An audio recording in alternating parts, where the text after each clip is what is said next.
The cost of a beach visit is going up if you live outside of Volusia County. You're listening to The Wrap from Central Florida Public Media. I'm Brendan Byrne. Volusia County commissioners recently passed an ordinance eliminating the fee for residents to drive on the beach, while upping fees for non-residents to $150 for annual passes and $30 for a daily pass.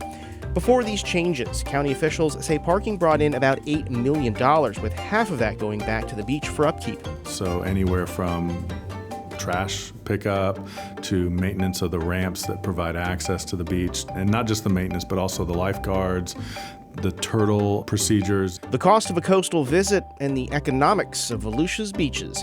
That's ahead on The Wrap, the big stories this week from Central Florida Public Media. But first, these headlines. Florida voters took to the polls Tuesday in the state's primary election. U.S. Senator Rick Scott has handily won Florida's Republican primary against two other opponents, moving on to face Democratic former U.S. Representative Debbie Mucarsco-Powell in November. Central Florida congressional incumbents won the day in their primary elections Tuesday. In District 6, across 6 counties, including Marion, Lake, and Volusia, Republican U.S. Representative Mike Waltz defeated his challenger with 82% of the primary vote. He'll face Democrat James David Stockton III in November. In District 10 in Central Orange County, freshman Democratic U.S. Representative Maxwell Frost easily won his primary with about 82% of the vote against two challengers. He'll face Republican Wiley J. Montague in November. In Central Florida school board races, one candidate backed by Governor Ron DeSantis has won, and two candidates now head to runoff elections. Brevard School Board District 3 seat was won by DeSantis-endorsed John Thomas, a Melbourne City Council member and former school administrator who won the race with 56% of the votes.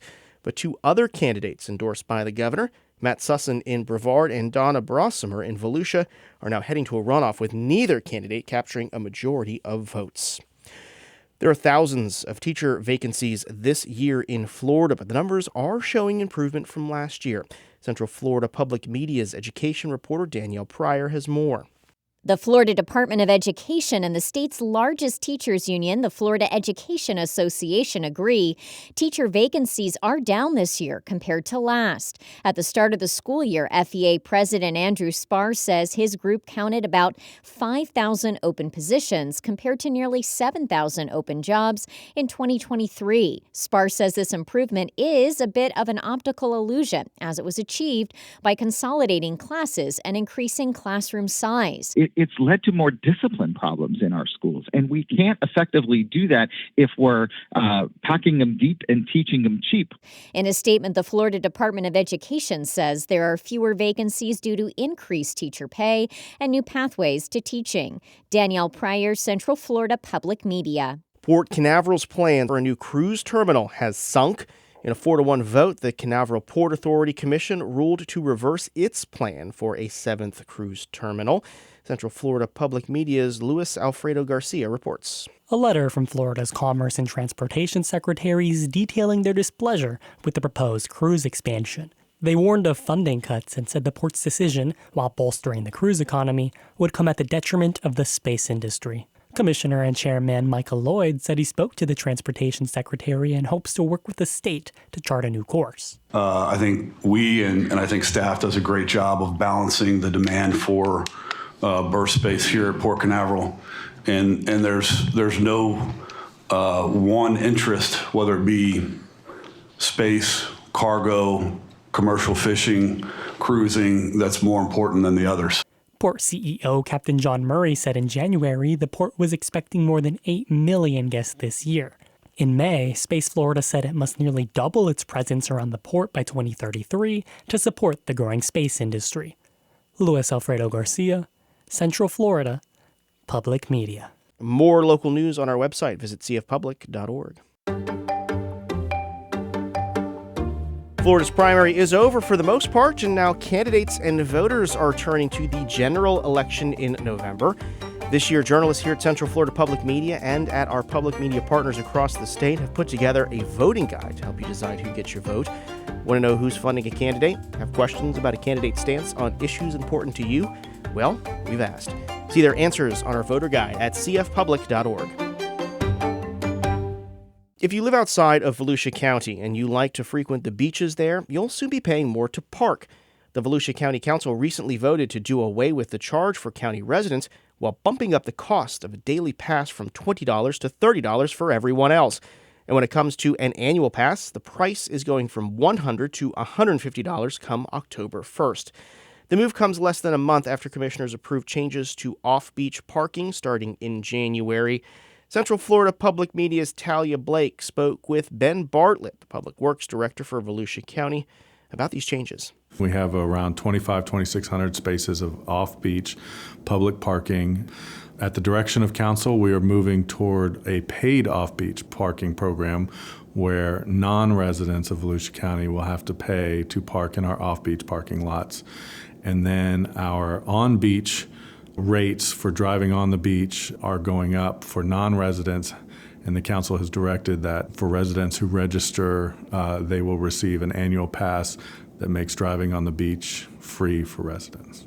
Currently, how much does the county collect from cars parking on the beach versus off-beach parking? Currently, the county does not receive any revenue from off-beach parking. That is currently free for both residents and visitors.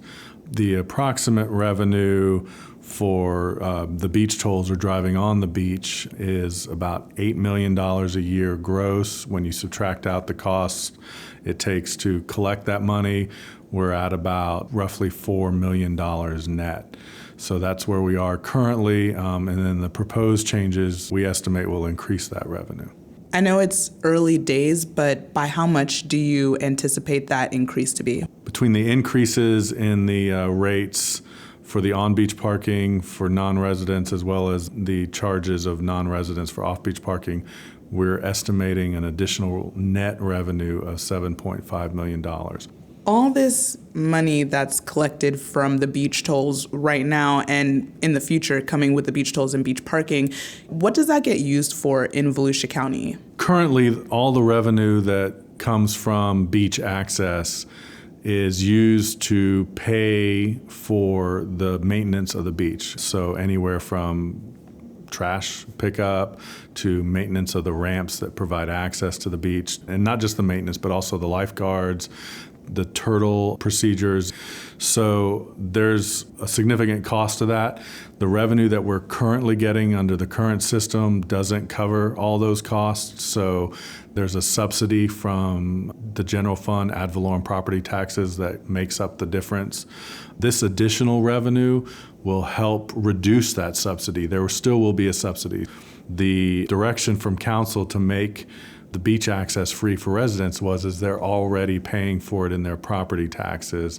Therefore, it was their direction to not charge them an additional fee to access the beach that they already pay for. And to be honest with you, these types of parking programs are pretty ubiquitous throughout the country. I've visited other parts of the country where you pull in and you got to pay for parking and things like that. So, a lot of people are used to it, and those who don't, they'll be well signed. We'll have plenty of ways to contact.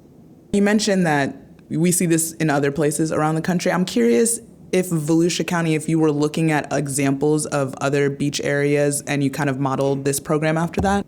We're unique in terms of the beach driving side of things. There are a few places throughout Florida that do have beach driving.